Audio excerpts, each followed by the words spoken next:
como que Deus trabalha na vida do ser humano? Preste muita atenção, por favor. A primeira coisa que Deus faz para uma pessoa vencer, a primeira coisa que Ele faz, Deus dá ao ser humano uma visão, um objetivo, uma meta. Ele mostra ao ser humano aonde ele pode chegar. Porque uma vez você sabendo aonde você quer chegar, então você tem motivação para lutar, você já tem um objetivo na vida. Se você não tem objetivo na vida, você fica girando em círculos e não sai do lugar. Então Deus mostra ao ser humano onde ele pode chegar. Por exemplo, Deus chamou Abraão e mandou Abraão olhar para as estrelas do céu. Abraão não tinha nenhum filho. E Deus falou para ele assim, está vendo essas estrelas, Abraão? Assim como você não consegue contá-las, elas são inumeráveis, assim vai ser a sua descendência. Então Deus já deu a Abraão uma visão de como poderia ser o futuro dele, se ele cresce naquela palavra. Então ficou mais fácil a jornada, porque toda vez que ele entrava em dificuldade, ele lembrava da imagem que Deus deu para ele. Para Abacuque, Deus falou assim, Abacuque, escreva a visão em tábuas, e tem que ser tábuas enormes, para que até as pessoas que passarem correndo, consigam ver a visão que você colocou nelas. Você sabia que é comprovado cientificamente, que quando uma pessoa tem um objetivo na vida, quando ela tem um alvo claro diante de si, ela tem 9 vezes mais chances de vencer do que com uma pessoa normal. Quando ela tem uma visão da onde ela quer chegar, ela tem 9 vezes mais chances de chegar lá do que uma pessoa que não sabe onde quer chegar. Então Deus tem que te mostrar uma visão.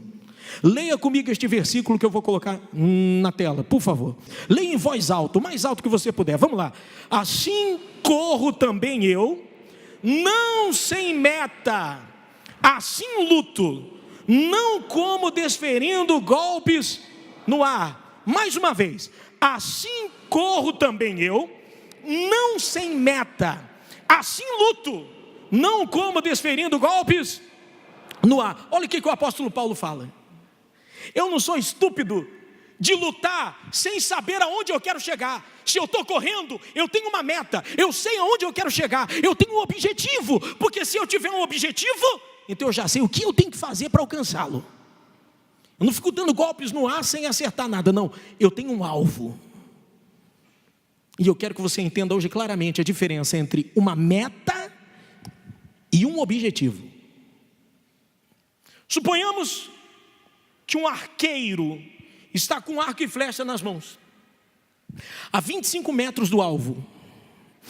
Ele respira fundo, se concentra, retesa o arco e lança a flecha. Pum! Acertou no alvo, na mosca, bem no centro do alvo. Dentro deste cenário que eu estou te mostrando, eu posso dizer para você que o alvo é o objetivo dele, porque o objetivo era acertar o quê? O alvo. E o percurso que a flecha trajetou até o alvo eram as metas dele para chegar até o alvo. Para que você entenda melhor quantas metas e quanto ele teve que se preparar para alcançar o alvo. Eu não sei se você já viu um arqueiro como que ele faz. Não é só pegar a flecha e lançar. Tem uma série de detalhes para que ele consiga alcançar o alvo. Você vê que depende da velocidade do vento. Ele tem que saber mais ou menos em que direção o vento está soprando para não atrapalhar o quê? O trajeto da flecha. Ele tem a postura do corpo certinho, a maneira que ele tem que ficar, barriga para dentro, peito para fora, né? Cabeça bem levantada. Ele tem que estar concentrado, nada pode tirar a atenção dele. Ele tem que saber a força exata que ele vai fazer, e para isso ele tem que ter a exata distância de onde ele está. Então ele tem que ter noção de distância, de força, o peso da flecha, concentração, e o conjunto de tudo isso é que faz ele alcançar o quê? Seu objetivo, o seu alvo. Então, o caminho da flecha são as metas, o alvo, o objetivo. Qual é o problema das pessoas dentro da igreja? Elas querem prosperar, mas elas não têm um objetivo claro de onde querem chegar. Muito bem, meu objetivo é ser empresário, então quais são as metas que eu tenho que traçar todo dia para me tornar um empresário amanhã? Tem pessoa que quer ser empresária, nunca na vida ela sequer teve curiosidade de pelo menos entrar no Google e perguntar assim: como se faz para abrir uma empresa? Nem isso ela fez. Nunca ela procurou um contador para perguntar: vem cá, para abrir uma empresa, o que eu preciso?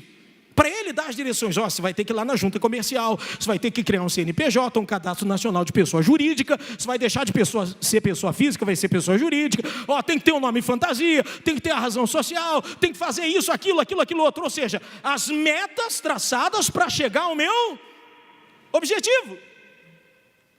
Então às vezes a pessoa ela entra na casa de Deus, mas nem ela sabe exatamente o que ela quer. Nada acontece por acaso. Nada. E Deus não vai fazer aquilo que eu tenho que fazer. Vou te dar 3 exemplos que você conhece. Sabe a princesa Kate, a Kate Middleton, que casou lá com o príncipe da Inglaterra? Você vê que quando ela casou, todos os noticiários falavam a mesma coisa. Uma plebeia casou com um príncipe. Uma pessoa da ralé, em outras palavras, casou com alguém da família real. Como é que pode? Mas ela não caiu de paraquedas ali. Quando você vê a história dessa menina, você vai ver nas metas que ela foi traçando desde criança para chegar ao seu objetivo.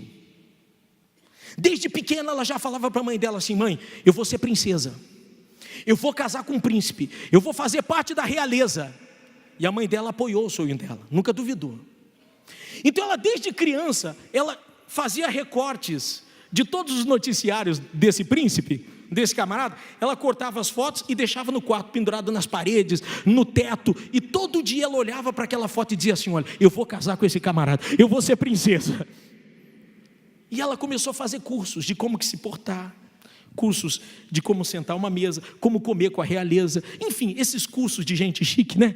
Porque ela queria entrar na família real, então ela começou a aprender como seria estar. Ela já começou a se enxergar na família real e começou a trabalhar em cima disso. Ela fez de tudo até conseguir entrar no mesmo colégio que ele estudava. Ela começou a pesquisar que tipo de mulher que ele gostava, qual era o perfil de mulher que ela gostava, e começou a se tornar esse tipo de mulher. Então você veja que ela tinha um objetivo, mas para chegar lá, ela foi traçando o quê? Todos os dias uma meta diferente. Eu tenho que fazer isso, eu tenho que fazer aquilo, porque quando chegar a oportunidade eu tenho que estar pronta para aproveitá-la. E veio o dia da oportunidade, eles se conheceram, ela já estava pronta, e está aí a mulher hoje é princesa. Então não foi por acaso, não caiu de paraquedas, o objetivo veio sendo traçado por metas, então o caminho da flecha até o alvo, foi ela que fez acontecer. Lembram do Marcelinho Carioca? Jogador de futebol? Os corintianos, manos, sabe melhor do que eu, mas ele foi considerado um dos melhores batedores de falta de todos os tempos. Fizeram uma entrevista com ele: vem cá, ô Marcelinho, qual é o segredo? Ele disse: simples, seja o primeiro a chegar no treino e o último a sair. Quer vencer? Chegue 1 hora antes de todo mundo e comece a treinar 1 hora antes. Quando todo mundo for para o vestiário tomar banho, continue no campo treinando, porque se você fizer mais, você vai ser mais. Então 1 hora antes de começar o treino, ele já estava lá no campo treinando bater faltas. 10 metros de distância, 20 metros, 30 metros, desse ângulo, daquele ângulo, e ele foi se tornando exímio no que fazia. Acabava o treino, todo mundo corria para o vestiário, não via a hora de ir embora. Quem é que estava lá no campo sozinho? Marcelinho, treinando falta, treinando. Então não foi o acaso que fez ele se tornar bom no que fazia. Ele tinha um objetivo, e para chegar ao seu objetivo ele tinha que traçar metas. O que era mais importante, o que era menos importante. E é assim que o ser humano chega a algum lugar. Amém? Michael Jordan, o maior jogador de basquete de todos os tempos, entrevistaram ele, e ele falou assim: olha, eu errei mais de 9.000 cestas, mas toda vez que eu errava, eu criava uma revolta dentro de mim. Eu falava: eu tenho que ser melhor, eu tenho que me superar, eu não posso continuar sendo um jogador mediano, eu tenho que ser melhor. Então o erro não era um motivo para ele ficar triste, mas para ele se superar a cada dia. E assim ele foi treinando, se tornou o número 1 da NBA. Então o objetivo, meu caro, é feito de metas diárias. Não é por acaso, Deus te dá uma imagem de onde você pode chegar. Quando você chega aqui no congresso, Ele te dá uma imagem. Olha, você pode ser cabeça, você pode deixar de ser empregado, olha, você pode ser milionário, mas as metas diárias para chegar lá é com você. Não foi por acaso que Davi derrubou Golias com uma pedra. A gente diz que Deus guiou a pedra, eu creio que Deus guiou, mas não esqueça que Davi era especialista em atirar pedra com funda. Então Deus usou o talento que ele tinha para derrubar o gigante. Deus quer usar o que você tem para derrubar os seus gigantes e fazer toda a diferença.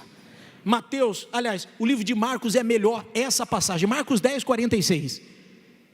Jesus está saindo de Jericó, junto com os discípulos, uma numerosa multidão, e a Bíblia diz que Bartimeu, filho de Timeu, estava à beira do caminho pedindo esmola. O cego de Jericó, Bartimeu.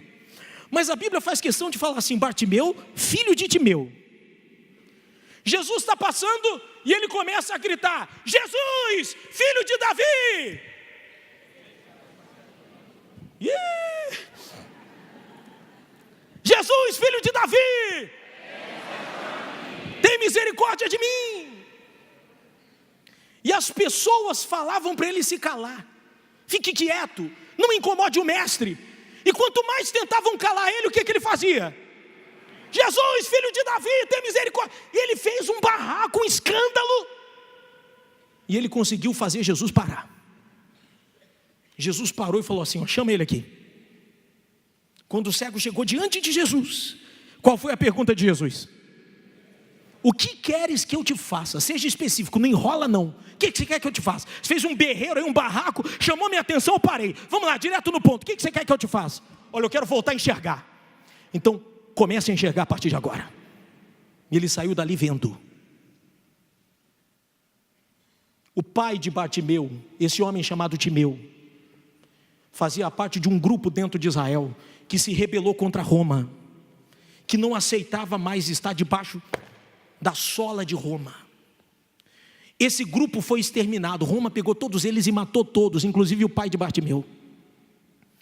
O que eles faziam com a família desses homens? Furavam os olhos, para que essa criança, quando crescesse, não conseguisse se vingar dos seus inimigos. Então ela se tornava uma pessoa inválida. Roma tirou de Bartimeu o direito de enxergar. Dentro dele ele nutriu uma revolta a vida toda. Ele tinha dentro de si uma revolta. Tanto é que quando Jesus perguntou, o que queres que eu te faça? A resposta já estava na ponta da língua, eu quero voltar a enxergar. É a única maneira de eu voltar a viver. Seja feito conforme a sua fé. Os olhos se abriram e a coisa aconteceu. Se Jesus descesse aqui agora e perguntasse, Maria, Eduardo, Mônica, Edson, Adriano, o que você quer que eu te faça? O que você ia responder para ele? Não adianta eu falar eu quero prosperar, é um pedido muito vago. Não adianta dizer eu quero sair da miséria, é muito vago. O que você quer que ele faça? Se quer que ele te devolva a empresa que você perdeu, então fala isso para ele, eu quero a mesma empresa que eu tinha de volta. Você é empregado e quer ser patrão? Meu Deus, eu quero ser patrão nessa área aqui, olha. É isso aqui que eu quero ser. A minha empresa vai ter este nome aqui. Vai ser em tal lugar. Já vá direto no ponto. Tenha o objetivo. Tenha as metas diárias. E Deus ele vai te honrar em nome de Jesus. Eu comecei falando de um arqueiro e vou terminar falando de outro arqueiro. Essa semana na rádio, eu estava contando a história de um homem, alguns de vocês devem ter ouvido. Ele era o melhor arqueiro do planeta. Ele tinha um garoto que ele estava treinando, estava ensinando esse garoto para ser um campeão. E esse garoto idolatrava o arqueiro, porque ele nunca viu o arqueiro errar um alvo na vida. O camarada era fera. E um dia o arqueiro chamou o seu aprendiz e disse, hoje eu quero te ensinar uma lição diferente. Pega essa flor, coloca ela no galho daquela árvore. A árvore estava a 100 metros de distância. Ele foi e colocou a flor. E o arqueiro disse assim, antes de eu atirar, por favor, traga uma venda e tape os meus olhos. E o garoto foi e vendou os olhos dele. Ele pegou o arco, esticou a flecha, respirou fundo e lançou a flecha. Mas ele errou o alvo. E errou feio, mas feio mesmo, passou longe da árvore. Aí o garotinho falou: pô, não acredito, eu nunca vi você errar na vida, nunca você errou. Eu pensei que você ia me ensinar uma lição nova, e eu estou decepcionado. E ele falou assim: engano seu. Hoje eu estou ensinando a melhor e a maior lição da sua vida. Eu estou ensinando para você que você pode ser o melhor naquilo que você faz. Você pode ter um talento extraordinário. Você pode ser uma pessoa acima da média. Mas a partir do momento que você não enxerga um alvo, você começa a errar na vida. Então não basta você ser bom. O que mais tem aqui são profissionais excelentes. O que mais tem aqui tem gente que tem um currículo maravilhoso. O que mais tem aqui é gente trabalhadora. Não basta ser trabalhador, ter um bom currículo. Se você não tiver um alvo, se os seus olhos estiverem tapados com relação ao seu futuro, você vai continuar errando a vida toda e não vai sair do lugar. Então hoje você tem que sair daqui especificamente sabendo o que você quer de Deus, o que você está fazendo aqui neste lugar, o que você veio buscar nessa corrente, porque a partir daí a sua vida vai começar a existir em nome de Jesus, sua vitória vai começar a ser criada a partir daí.